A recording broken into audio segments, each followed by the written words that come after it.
Hello and welcome to another episode of AWS On Air.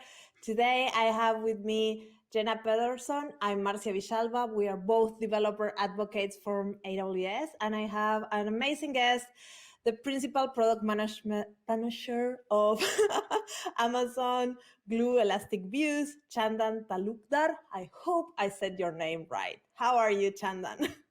Doing great. Thanks, Marcia. Yes. What are we are going to talk about today? Say it in like 2 lines so people know Yeah, what we are watching.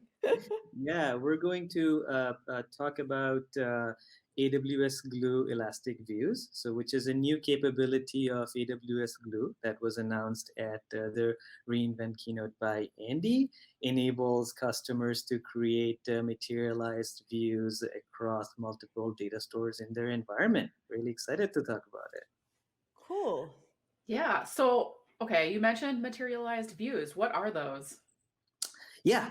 So, before I talk about materialized views, let me kind of give you a quick overview of, what made us work on this new Sure. exciting capability. So, this came across after multiple customer conversations, over time where, we kept hearing from customers that, hey, I'm building more and more applications in my environment, and each of these applications tend to use one or more database to store data.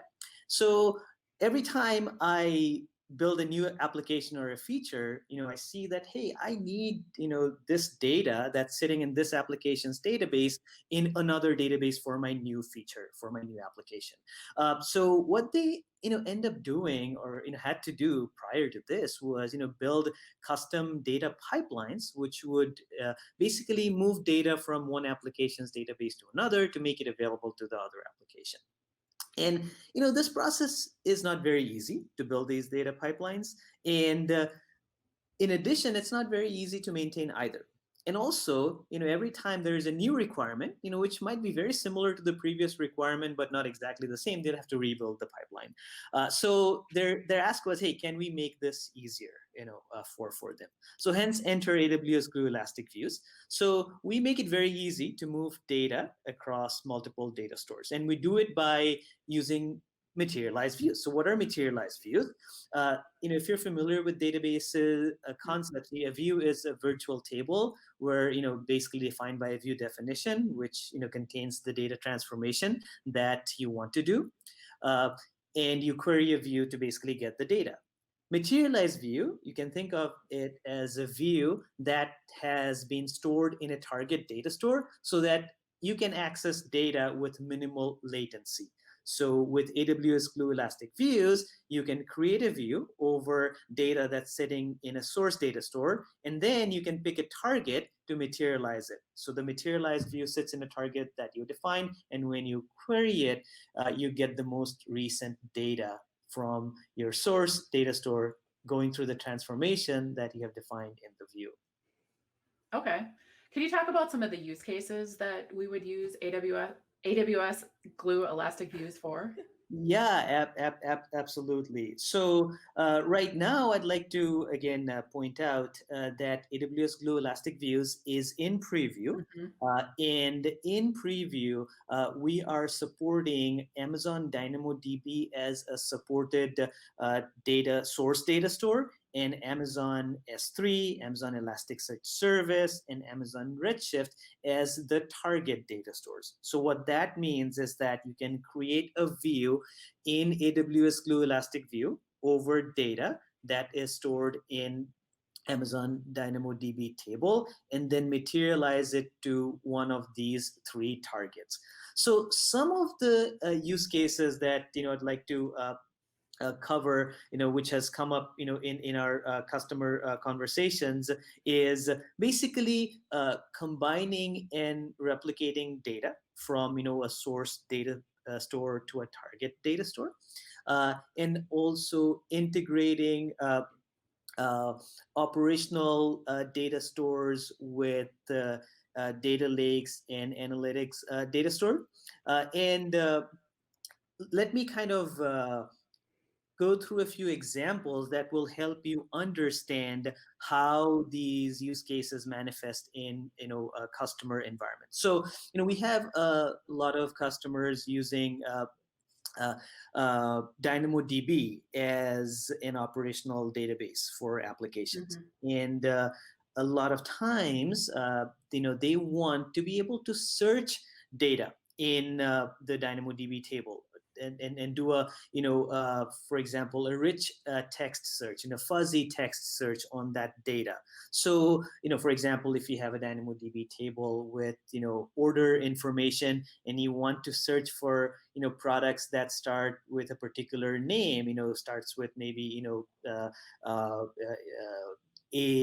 D or something like that. So it's not very easy to do that kind of a search in DynamoDB, but Elasticsearch happens to be the right platform to perform a search like that. So using AWS Glue Elastic Views, you can create a view, and then you can basically over this DynamoDB table, and then you can materialize this view to your Elasticsearch index, and after that, you can easily go to the Elasticsearch index and search and do a full text search on the DynamoDB data in Elasticsearch. And Elastic Views will make sure that the Elasticsearch index has the most recent DynamoDB data replicated to the Elasticsearch index.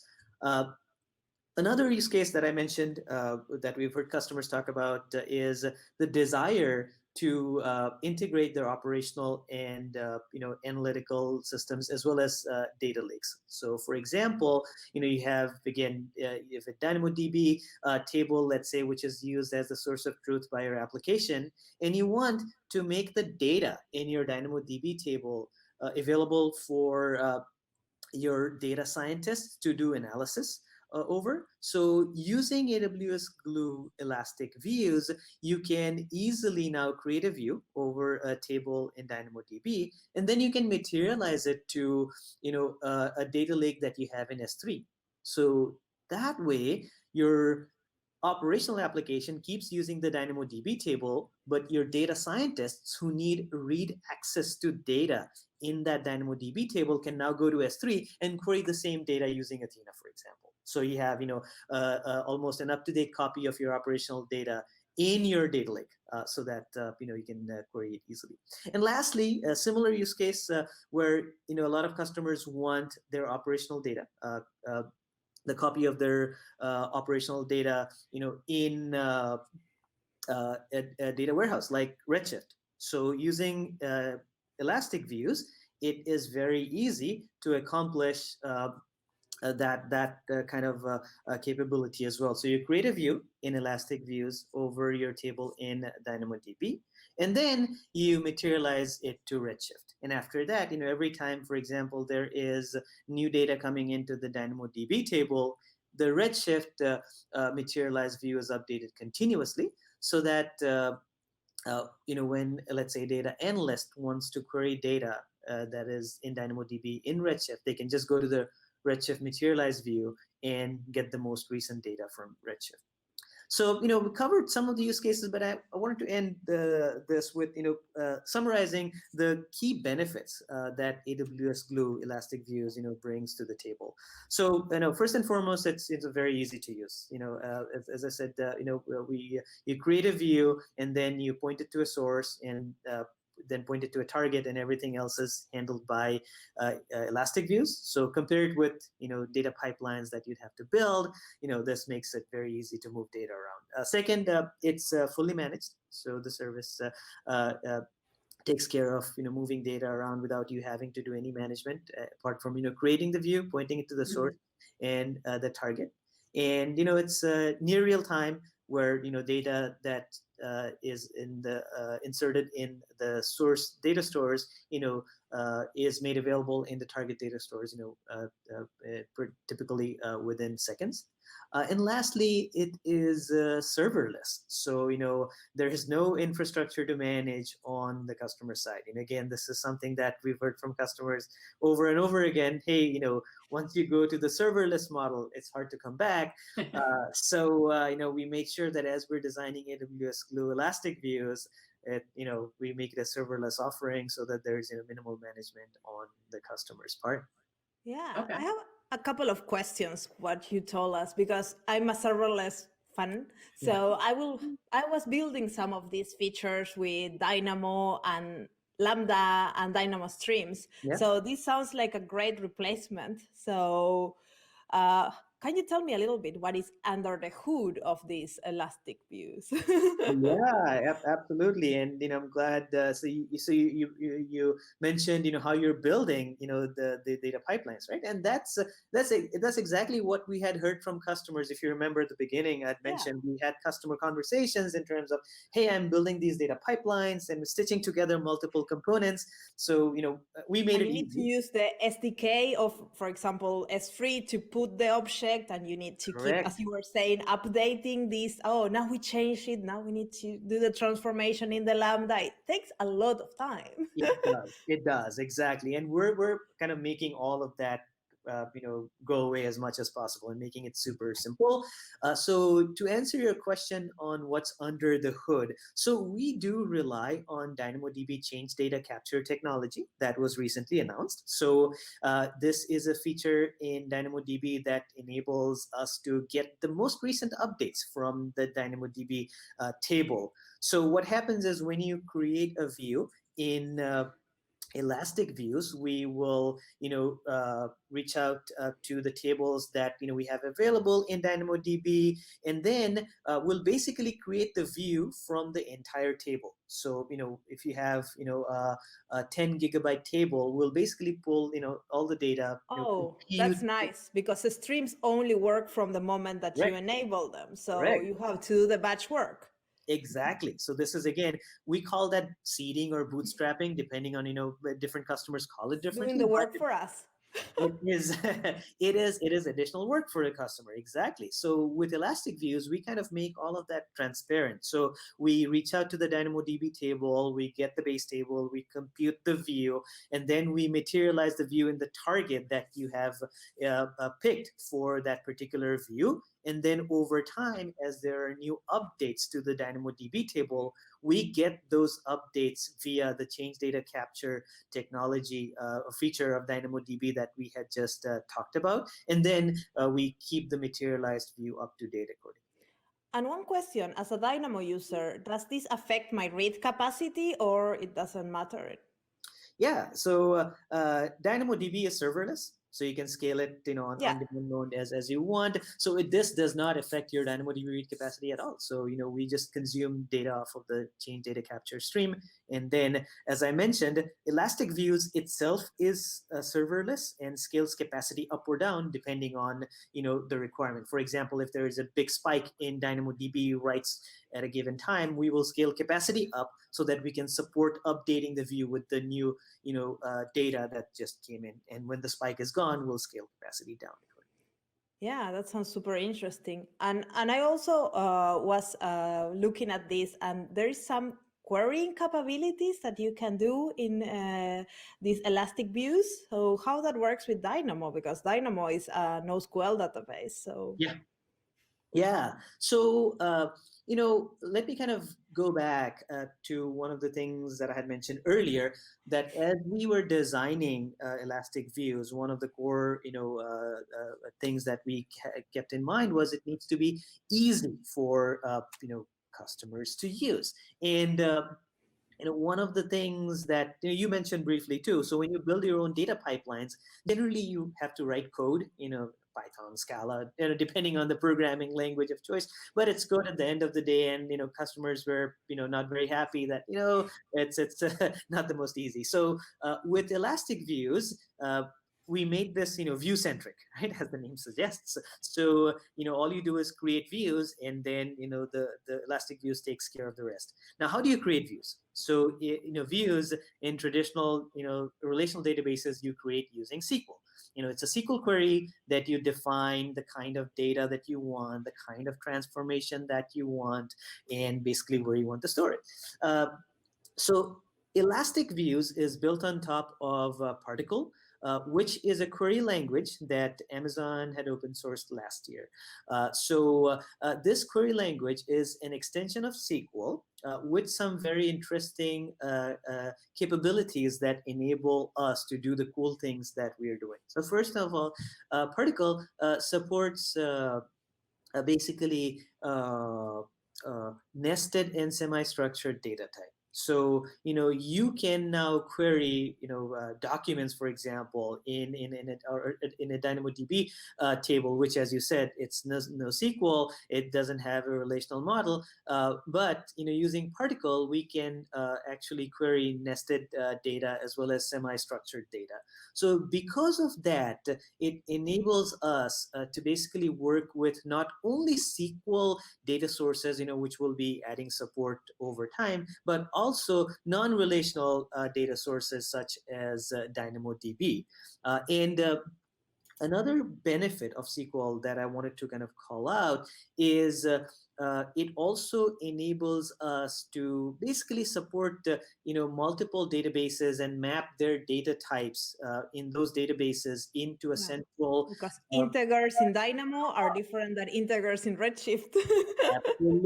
Absolutely, you nailed it. So we need to have sort of a common hub data model, if you may, to be able to create views over database or over tables in different types of databases, and then materialize it to different databases. So as you said, you create a view over DynamoDB and materialize it to Redshift. Now that is very different from a traditional view where you maybe create a view in Postgres and materialize the view in another table in Postgres, for example. But with Elastic Views, we're able to do that because Particle has this nice feature about we can create a hub data model which can map data types from these multiple databases into this Particle data types. And then as you are materializing it into a target of your choice, then again, we give you the choice to map the data types in the view to the data types in the target. So yeah, I mean, to summarize, the answer, Particle enables us to query non-relational data and, treat multiple databases as if they're part of one giant distributed database within AWS Glue Elastic Views. Yeah, this sounds really cool, but you know what? I would love to see it. Can you show it to us? Absolutely. So, we can now take you through the console and, show how it works real quick. Just to remind folks again, this is AWS Glue Elastic Views is in preview right now. So to get access, you need to go to the product page and sign up over there. And once you're granted access, you basically have access to the console that we're seeing here. So with what I'm going to show you today is basically I have a table in DynamoDB, and I want to basically create a searchable index of this table in Elasticsearch. So using AWS Glue Elastic Views, I mean, it's just a matter of a few steps, and then you're up and running. So let's just first see my table in DynamoDB. So this is just my DynamoDB console. I have this table called zip codes that it has you'll see a few test items here, and these are basically a combination of zip codes and the city names, right? So now I want to basically create, as I said, an index in Elasticsearch on these city zip codes and names, so that I can, for example, do some, searches on, zip codes or, city names, starting at some given set of characters or something like that. So go to the Elastic Views console, and, I need to create a view. And it's actually pretty simple. So first of all, we need to create a table in Elastic Views that corresponds to the table that I just showed you. Now, for the purposes of this demo, I have already created the table, which is the zip codes table that you see here. And let me click on it, and I'll show you.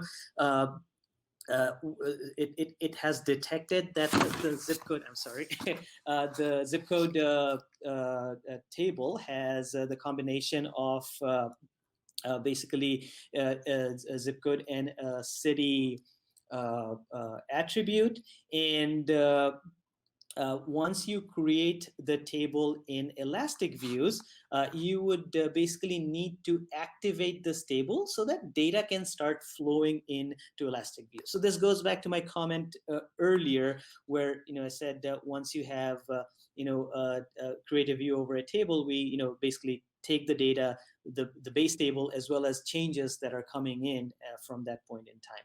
So here, the table is already activated. So you see the status active over here, meaning that data has started flowing from DynamoDB to Elastic Views. Next, we go to basically create a view. So creating a view is as simple as you type a view name, maybe test index, I name it. Then you need to specify the keys that are your primary key in your DynamoDB table. And here, it was zip code and name.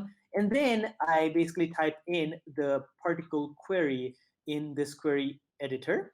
And I can click through to see which tables, do I need to reference. And in this case, I'm, referencing zip codes. So I could type something like, select zip code and city from the table name. Again, for the purposes of this demo, I have already created the view, and let's just go ahead and check what that view would look like. It's basically once you create write the select statement, you just click on create view and you're all set to go.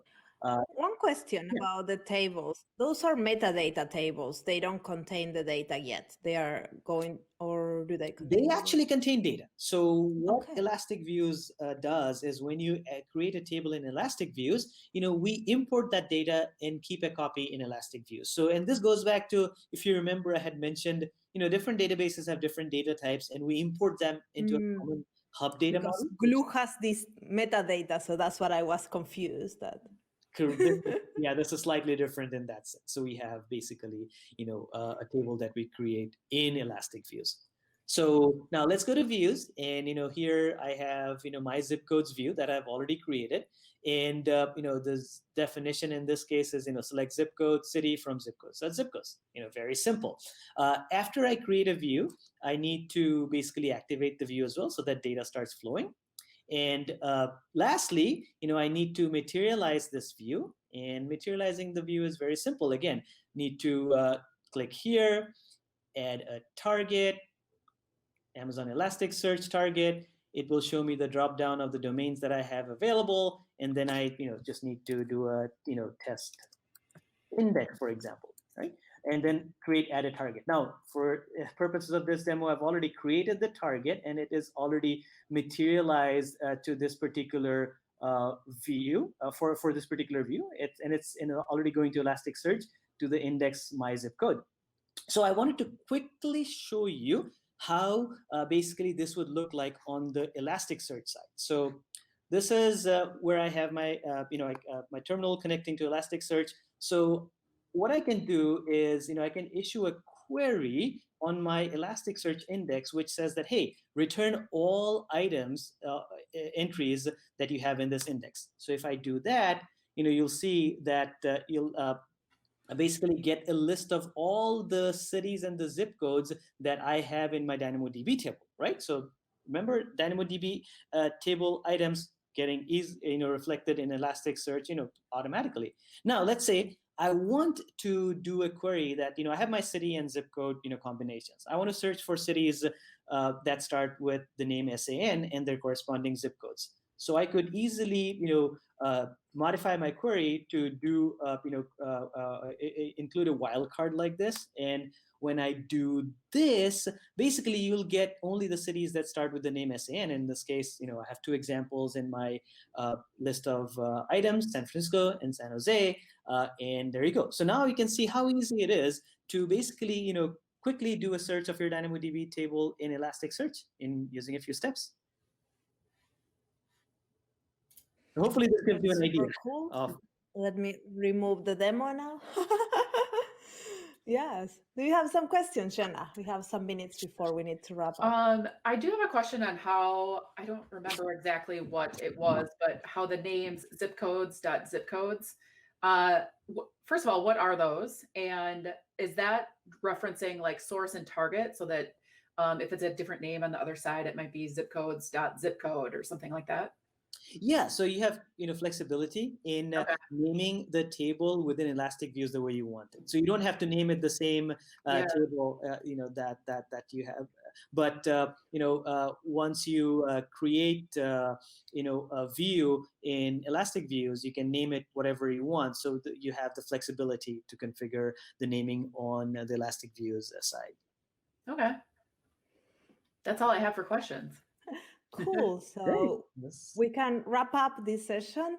I will ask you where people can learn more about Glue Elastic Views. It sounds very rhythmic. Absolutely. Yeah. And, as I mentioned earlier, so AWS Glue Elastic Views is in preview right now. So one of the goals of the preview is to get customer feedback on, what the feature, how the feature, is helping them, and feedback for what we could do next. So as you can see in the screen, please, you can go to the Glue page, AWS Glue page, to find more details on Elastic Views, as well as sign up for the preview in the link that is in there. And also there is a reInvent session with the session code again posted over here, which goes into details of the new capability of AWS Glue. Would recommend, if you have time, to check it out. It's really cool. Explains what we talked about in much more detail. And yeah, lastly, please do check it out. Give us feedback. We look forward to hearing from you. Yeah, I watched the session already. It's available on demand, so I recommend everybody to go and check it if you want to learn more about Glue Elastic Views. Thank you very much, Chandan, for your time and for explaining everything. And Jenna, thank you for co-hosting this show with me. Thank you. Have a great day. Bye-bye. Thank you. Bye. Bye.